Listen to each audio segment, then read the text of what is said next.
అమ్మ ఏంటమ్మా నేను రాలేదు. అరే నువ్వు ఉండు సార్. ఏంటండి పొద్దు పొద్దుగా అమ్మ నిద్ర లేకుండా రే పొద్దు పొద్దునేంద్రా ఇవాళ ఏందనుకున్నావు? వినాయక చవితి గుమ్మానికి మామిడాకులు ఎవడు కడతాడు, పూలు ఎవడు కడతాడు, దేవుడి దగ్గర డెకరేషన్ ఎవడు చేస్తాడు? అరే అవన్నీ పెద్దోళ్ళు చెప్పొచ్చుగా, ఊకే నాకు చెప్తావు. ఆనికి చెప్పుడేంద్రా? వాడు రాత్రంతా చదువుకుని కష్టపడి లేటుగా పడుకున్నాడు రా. నాన్నగారు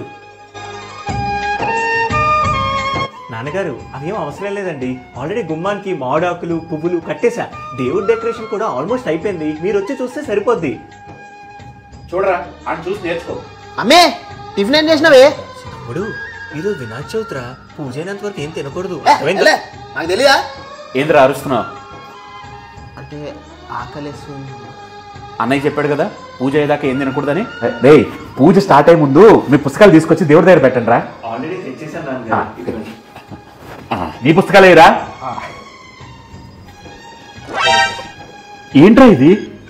నా పుస్తకాలు, అసైన్మెంట్లు, నోట్బుక్లు, ఎగ్జామ్ పేపర్లు, వాటి చిట్టి పేపర్లు అన్నీ ఇళ్ళనే ఉంటాయి నాన్న.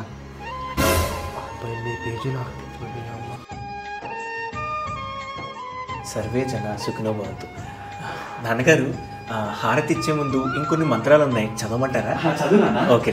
మంత్రాలు ఏం లేవు, ఆకలి దంచేస్తుంది. హారతి వాడే అంటే 1 అవుతుంది ఆల్రెడీ టైము.